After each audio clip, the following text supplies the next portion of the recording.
Bowl season is here. Are you ready to cash in on what you know? Where you play is as important as what you play. The pros play at mybookie.ag. All the lines, odds, and plays, both college and pro, all at mybookie.ag. Play where you get paid super fast and there's never a hassle. Step up and mybookie.ag will match your deposit with up to a 50% bonus. Use promo code JJ50 to activate the offer. Don't leave the money on the table. mybookie.ag, promo code JJ50, and your first deposit is matched up to 50%. Play where the pros play because they get paid. mybookie.ag. And now, Jalen and Jacoby on ESPN Radio. When I pop the trunk, head to death. Y'all pop the trunk, I pop the hood. Now act stupid, I'll pop the trunk. Now give me a boom. He is Jalen Rose. What up, Doe? I'm David Jacoby. And on the cool check-in. Shout out. Center stage on the mic. And we putting it on wax. It's the new style. We're Jalen Jacoby. What do we do? We get the people. Yes. What they want. If the people wanted a great interview from Clay Skipper, former Grantland intern, that's exactly what the people got. Clay sat down with Draymond Green, and Draymond Green, like most athletes after winning a championship, was very open about his feelings about the Warriors and the rest of the field. He said, quote, "It's pretty bleeping. They don't come out and hit 24 threes and they're swept. That's the second best team in the world. That's pretty bleeping sick to see how everybody's just in a bleeping panic about what you do. You sit back and think, these mother bleepers, they know. That's the fun part about it. They know they don't stand a chance. They're really trying to rethink their whole strategy because teams know they don't have a bleeping clue." Jalen Rose. What? Should Draymond tone it down a little bit? Not at all. He's really confident playing on the defending world championship squad that won 73 games the previous year. Then added Kevin Durant, who won Finals MVP. He has 2 chips overall. They're the only squad in the league that has 4 All-Stars, 2 MVPs, KD and Steph both under age 30. Klay Thompson, who's already acknowledged that he'll take a pay cut and do what it needs to keep this squad in tow. And so because of that and his confidence as a 6'7" player that can guard 7-footers, grab rebounds, push the fast break, be amongst the team leaders in rebounds and assists, there comes a level of confidence attributed to that. Beating the best player in the world in LeBron James, watching how the Cleveland Cavaliers have shuffled their squad and starting lineup, as well as the Boston Celtics, number 1 seeds in the other conference. I understand confidence. If I had just won a championship and I had in my practice facility Steph Curry, Kevin Durant, and the Larry O'Brien trophy, I would be very confident too. There's confidence, and then there's they know they don't stand a chance level of confidence, which might be a little bit of exaggerated level of confidence. I appreciate that he believes in his team and his teammates and his locker room, but at the same time, let's not forget that anything can happen in an NBA season. And the best team on paper, the best team that's been put together, doesn't always win the NBA championship at the end of the season. Let's also remember February 28th, 2017. The Warriors were in D.C. when Zaza had a flop-portunity, and he never lets a flop-portunity go by. He flopped his way all the way into KD's knee. And remember, for 24 hours, KD was out for the playoffs. Things worked out in their favor that time, but we are just a little bit of extra back knee on Zaza away from KD being out of the playoffs and the Warriors not winning the NBA Finals. So I love confidence, but I'm not sure I love no one else stands a chance. Any arrogance, obviously, is attributed to the fact you expect everyone to stay healthy. And if that's the case, they're clearly the favorite to win it all. And when you sit back and watch the landscape of what teams and other elite players have done, Chris Paul left the Los Angeles Clippers, a playoff team that thought a few years ago they were looking eye to eye with the Golden State Warriors, enjoying MVP candidate James Harden in Houston. Carmelo Anthony, Paul George, left being the best player in New York City and in Indiana to go to Oklahoma City, enjoying the current MVP in Russell Westbrook. So these moves are shuffling the deck to try to contain the Golden State Warriors. Michael Jordan had something to say. He did an interview with, I love this, Cigar Aficionado. And he said this about super teams, quote, I think it's going to hurt the overall aspect of the league from a competitive standpoint. You're going to have 1 or 2 teams that are going to be great and another 28 teams that are going to be garbage, or they're going to have a tough time surviving in the business environment. Jalen Rose, we all know how salty you ex-NBA players can be about super teams and how the game has changed over the years. But does Michael Jordan know these 2 things? 1, he was on a super team. 2, he is the owner of one of those 28 teams that he just called garbage. I think your second point is the most important one, that if he could walk back a comment that he made to what magazine? Cigar Aficionado.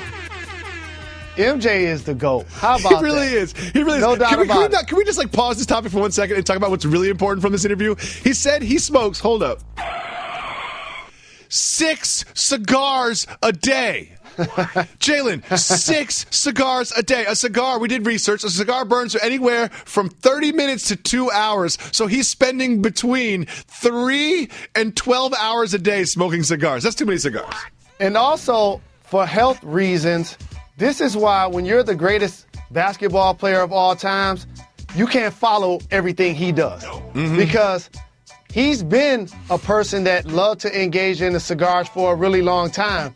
And all I saw him do was win 6 championships and become the all-time great basketball player that he is. Now, with that being said, when you're an owner of a team, you don't ever want to call your squad garbage, which he did. And also, as you acknowledge, when you do have Michael Jordan, you're now in a position to have a super team because he's on the squad. And all of a sudden, you get Scottie Pippen to develop into being a top 50 player. When the squad gets a little older with Horace Grant, B.J. Armstrong, Dennis Rodman. You acquire Dennis Rodman and Bison Dele, and you remix the roster with Steve Kerr and John Paxson and so many bigs that played the center spot. So I understand that level of understanding that when there's 2 great teams, and he's talking about the Cleveland Cavaliers and the Golden State Warriors, the other teams, you can basically write them off. But I disagree. There's storylines happening in Washington, of course, Toronto, Milwaukee, OKC, Houston, the Clippers, Minnesota, New Orleans, Portland. And so based on that, I think the league is as thriving, and I'm as excited about it as I've been in a long time. The problem is his squad is in the East, and they don't have a chance. That's probably the frustrating thing. I think there are a lot of players that are watching Jalen Jacoby right now. They're like, what's wrong? I smoke 6 cigars a day, too, and I'm in the NBA. It's like, guys, you're not supposed to take the tobacco out first. Let's move what on. You did there. His alma mater, UNC, got in a little trouble. They'd been investigated for something like, 18 years. Guess what the results of the investigation are? The NCAA has said that they don't have the jurisdiction to charge anybody with any academic violations for football or basketball.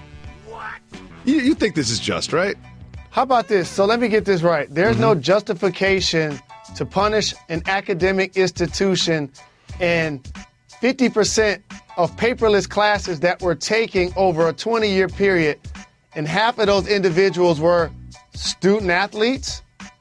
You can't punish them in any way, shape, or form. No, can't do it. I want to quote the great American philosopher, and rest in peace, Jerry the Shark Tarkanian, who once coined the phrase, and I appreciate this. When the NCAA gets mad at Kentucky, in this case, North Carolina, they put Cleveland on state for probation 2 years. In other words, follow the money. The long institutions that have become storied in the NCAA, they'll turn the other cheek. They'll turn a blind eye. And again, this is not me saying this because I played at another school that they beat in the national championship. This is about fairness. And the last time I checked, you have to take the proper classes, as I did, to be eligible. So if they were playing 20 years with 50% of their athletes taking paperless classes, that would compromise their eligibility. It's just head scratching to me, but props for North Carolina. Keep getting them checks. Yeah, exactly. I'm not mad. Whatever.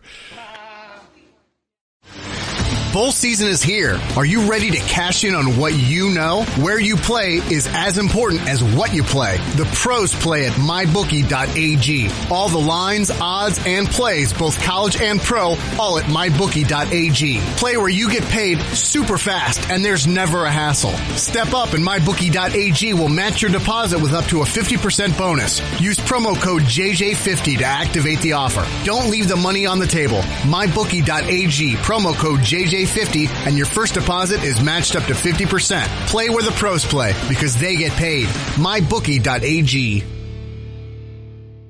I love this segment. It's time for Socially Awkward. Well, when we found out that Kevin Durant had fake Twitter accounts where he would defend Kevin Durant, we thought that was very strange. But I did not think that that was going to be the first of many fake accounts that we would find that have been defending loved ones or themselves. The latest is the Wall Street Journal has uncovered that Roger Goodell's wife, Jane Skinner Goodell, has been tweeting under a fake account defenses of her husband. I absolutely love this, mainly because my wife would never, ever do this, and she is just riding for her man, and I really support this. Do you think it's a soft move or a boss move that she's all in the mentions defending her man? If she doesn't have a personal account, I think it's a boss move. Oh, this is a fake account. This is very much a fake account. If she has her own account and created a fake account to do this, then it's a soft move. And here's why. You know we appreciate power couples on this program. Mm-hmm. And there's nothing I appreciate more than somebody that's ride or die for their friend, their family, or their mate. But she has the autonomy. If there's something that she wanted to say publicly that didn't have to be anonymous, it would be just fine if she wanted to be in defense of her husband. To do it under an assumed name, that, under the premise I acknowledge, would be something You that's think foul. it's a soft move? If I found out my wife was making this soft move, I would throw her a party. Next. You know I've been talking about the kangaroo apocalypse for a long time, and no one believes me, and I understand that. Well, just take a look at this photo. This photo is an actual real kangaroo, yoked, just chilling in a river, hanging out, plotting the kangaroo apocalypse. After seeing this, are you more or less convinced that the kangaroo apocalypse will soon be upon us? I usually dismiss a lot of your theories, and I frankly never listen to what you have to say. In particular, when you come out with terms like competitiveness, and things like that. But wow, you're on to something, I think so too. Well, you know I was devastated by the U.S. soccer team not just not qualifying, but not even getting into the play-in to qualify, to straight up being not even in the field to make the World Cup. Set U.S. soccer back a long time. Obviously, Bruce Arena, the head coach, was going to take a lot of criticism for this, but he got in front of the story, and he has relieved himself of the position of being coach of the U.S. soccer team. I love this move. Soft move or boss move. Quitting before you get fired. I think it's a boss move. I never thought they should have let go of their previous coach, who I felt like... Jurgen Klinsmann? Absolutely. I think as a player, he was really accomplished. I think as the coach of Team USA, he brought a level of knowledge and stability. He was frank with the media. He seemed to be that way with his players. We thrived under his leadership. I think we took him for granted. We let him go. And now we're looking for another coach because we failed to qualify. Well, the Memphis Grizzlies, you know, they didn't ever won championships recently, and they didn't really go that deep into the playoffs that often. But they had something that everyone just kind of loved, and that something was the duo of Z-Bo and Tony Allen. And now the Grizzlies have announced that they're going to retire Tony Allen's jersey. I'm a little skeptical about this, Jalen. Does Tony Allen deserve to have his jersey hanging in the rafters? No. So here's a dichotomy that I wanted to acknowledge. Okay. They've basically turned the corner of, we're only going to retire the perennial all-star that possibly is on the fringe of being a Hall of Famer, to appreciating what a player did for their organization at a period of time when they played there. While Z-Bo wasn't necessarily considered a perennial all-star. He played in the game a couple of times. He was amongst the league leaders a lot of times, if not only in points, but in rebounds. Mm-hmm. Tony Allen, while he probably never led the team in points, rebounds, or assists. Oh, no, he didn't. He was amongst the best players on the defensive side of the ball, all NBA lockdown caliber defender. Yep. And now a franchise that prides itself on its grit and grind is acknowledging two people help establish that identity, which allows us to know, Marc Gasol, you might as well stay with us because we'll retire your number. Yeah, Marc Gasol. Oh, they're going to name the arena Mike after Marc Conley. Gasol. And so I appreciate how they've taken two players who, again, didn't fit the criteria initially that I talked about, but they saluted them for what they meant for the period of time they played with the organization. I'm happy to hear it. Texas coach Tom Herman kisses every player before games. They have a big game against Oklahoma this weekend. Kissing a dude on the cheek, soft move or boss move? Boss move. I think so, too.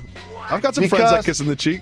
This is one of those things that once the media starts to pay attention, and in the era of social media, you start to now have an opinion. But this is something he's been doing forever. He's been doing this a long time. Yeah, he's been doing this a long time.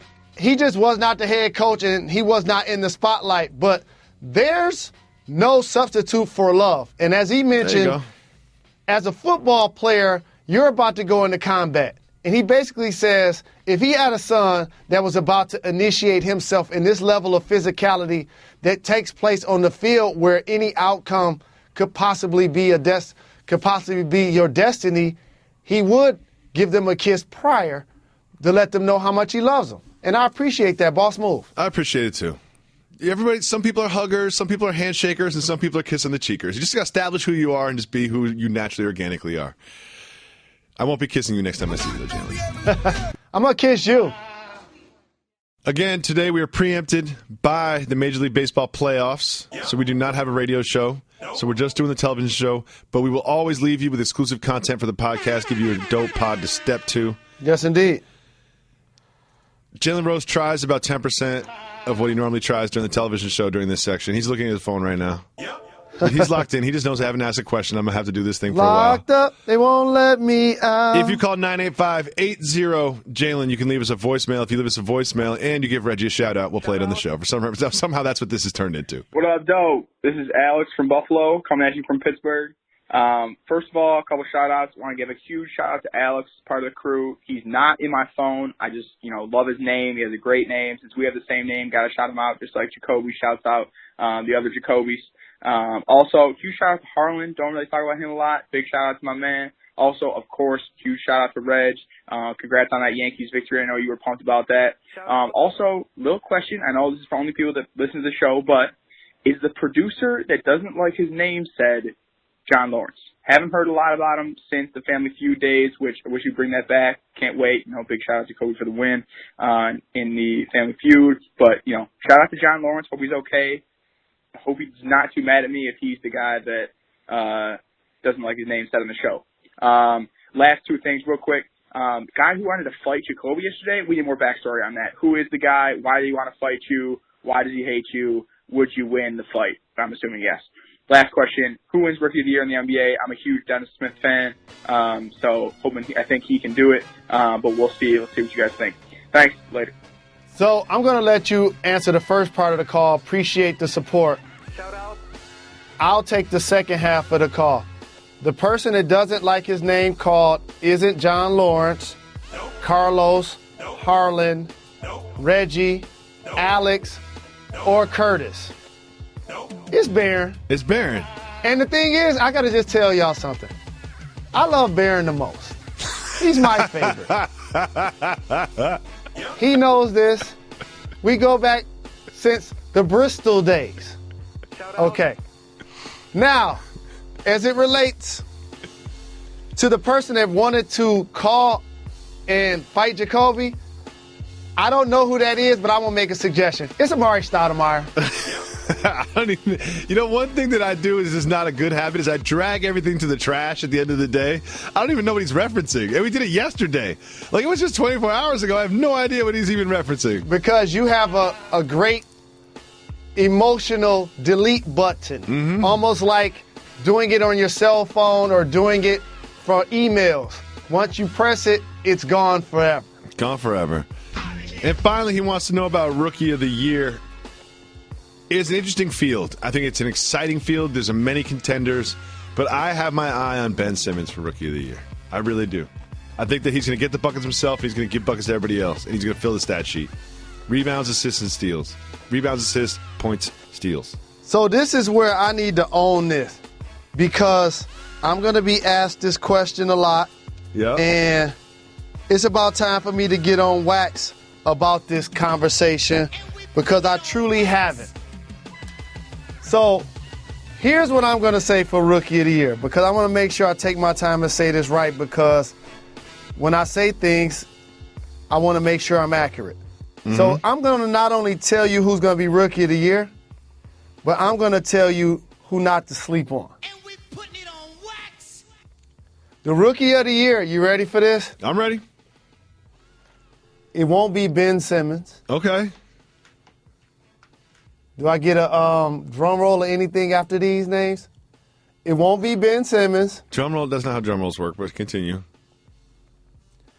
It won't be Lonzo Ball. Okay. They won't finish in the top 3. Okay. I'm going to tell you 3, 2, 1 as it relates to Rookie of the Year. Okay. Number 3, he plays in Charlotte. His name is Malik Monk. Ooh. Okay. Rookies on teams that aren't that great are always good candidates. Yep. Number 2 is going to be Donovan Mitchell of Utah. Oh, he played great a couple nights ago. I watched him against the Lakers. This is what I do for a living. Number 1, Dennis Smith Jr. of the Dallas Mavericks. Really? Dennis Smith Jr. That's how it's going to play out. I'm putting it on wax. I'm owning this. No Darren Fox. No Jason Tatum. So here's Josh Jackson. Okay, Josh Jackson's family from Detroit. But he plays on a team that will be in the lottery, just like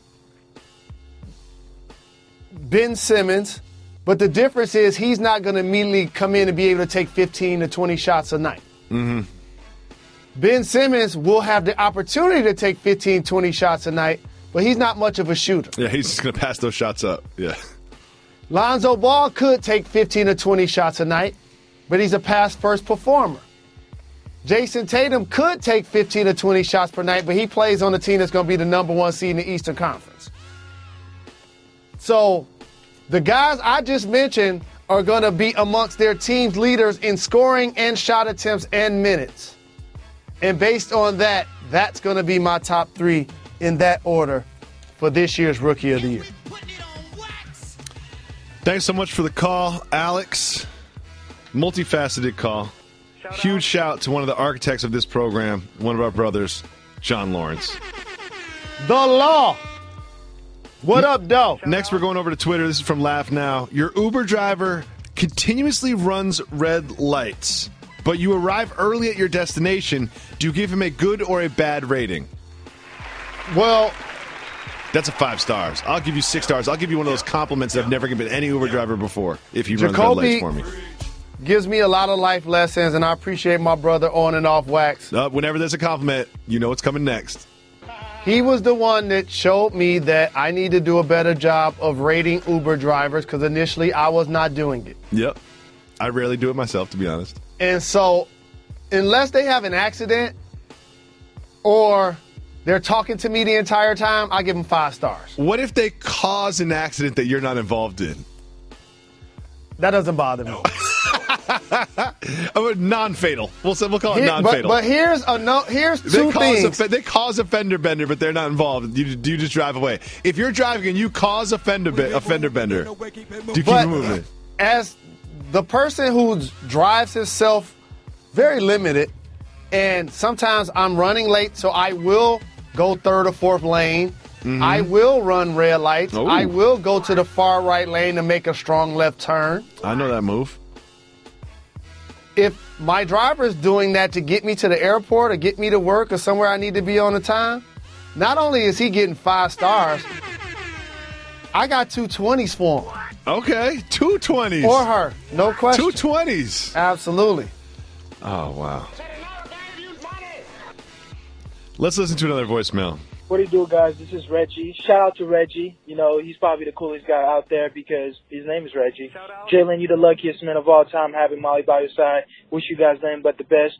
Jacoby, if I see Amari Stoudemire one day, I'm going to teach him a lesson in a good way. I might cross him up, fake left, break right. I know you don't got legs anymore. But, quick question. Who do you think is really the GOAT of all basketball? And by that, I mean real hoopers. Like, if you're a real basketball player, you know the game. I'm not talking about the Jordans. I'm talking about, like, when you know basketball, you know this guy can play basketball. And by that, I mean, like, guys like Gilbert Arenas, guys like Rayford Alston, guys like Steve Franchise, guys like that don't get the credit that they deserve, but you know, like, oh, when they got the ball in their hand, it's a problem. I think Gilbert Arenas deserves more love. I know he did a lot of mistakes in his career, but that guy was a hooper, man. I'm a hooper.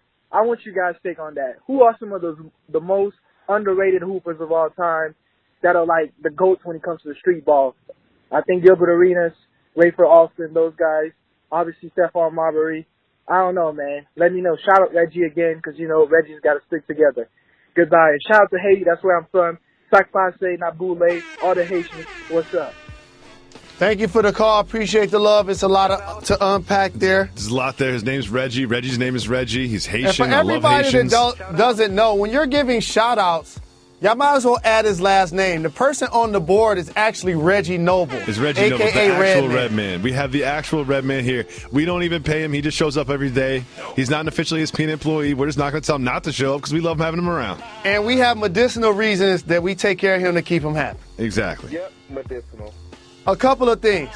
Yes, Molly's a sweetheart, and Jacoby would throw up his hands against anybody for the lovely Joey Jacoby, including with Amari. Mm-hmm. But I want to unpack his point because when you say talk about greatest hoopers of all time, it's definitely a distance between where I rank a Michael Jordan and where I rank a Rayford Alston. Yeah, Rayford Alston, the GOAT. I don't think he meant the GOAT. You know, I kind of think what he meant, who is an underrated and underappreciated scorer that can get buckets on anybody. It's kind of what I think he was trying to ask. And so what I'll do is basically, and by the way, Gilbert Arenas, when he was at his prime, he was getting buckets. I seen him give Kobe 60 His plus. prime was like 18 months, though. And so Steph was consistent 20 and 10, but he's not underrated. He was an all-star multiple times. Sure. He and AI were game changers at a point where they were in the league. He went overseas, won a couple of championships. Rayford Alston got his props for being a street ball legend. So I'll just name some people that I guess were great players that were never all-stars. I guess I'll find a happy medium. Okay. Rod Strickland jumps out to me. Yep, it's a good one. Jalen Rose jumps out to me. He was like 18 and 10 consistently, finishing like Kyrie Irving. Yep. In and around the hoop, didn't really shoot the three. Medicinal Mitch comes to mind. McGarry? Yeah, he never made an all-star, but he's a great player. Yep, medicinal. If you was going to say him, then you got to say Lance. Lance is going to be MVP this year. I'm telling you. No one believes me. A couple of other players that come to mind that I feel like I played against, but, man, they weren't all-stars, but they were great players, or even all-time players. I got a great one. There you go. The original Mr. Big Shot, Robert Horry. Oh, that's good. He never led a team in points, rebounds, or assists during his 7-championship career. But once the playoffs came, once you playing with Hakeem the Dream, Shaquille and Kobe, playing with Tim Duncan, they found a way to get him the basketball, and he made big-time plays. I think he deserves to be in the Hall of Fame. Great question from Tyler. Soft move or boss move, ice cream and cereal. So this is a food question, so I'm going to tackle it first. This is a boss move, but however, it is not, I'm not going to put milk in this ice cream. I am going to put cereal. It is, I'm going to top this ice cream with some cereal. That's how you handle that. I love milk. I love ice cream, and I love cereal, but I don't love them together. Soft move. That's a boss move. We disagree.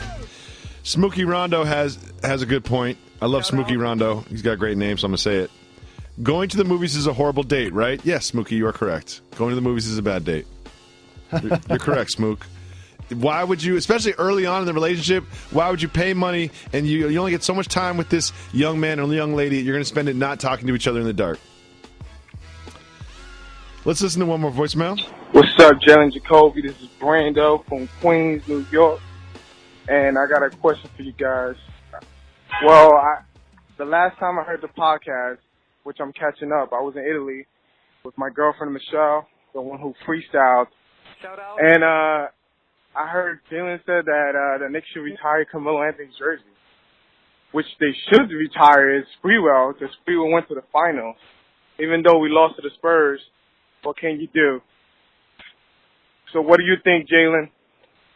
Sprewell a better Knick than Carmelo Anthony? All right, guys. Have a good one. Thank you for the call. I appreciate the love. Shout out. Love Queens. If I had to acknowledge who did more at their height to contribute to winning for the New York Knickerbockers, Latrell Sprewell does have to get the edge. Don't you think that Allen Houston did more for the winning than Charles Sprewell, especially on that team? They were a duo. And as somebody that needed to face them, Reggie and I, playing against those guys, those are some of my personal favorite nights to perform going against those guys because both of those guys will get you 20, 25. And don't underestimate, Spree also had an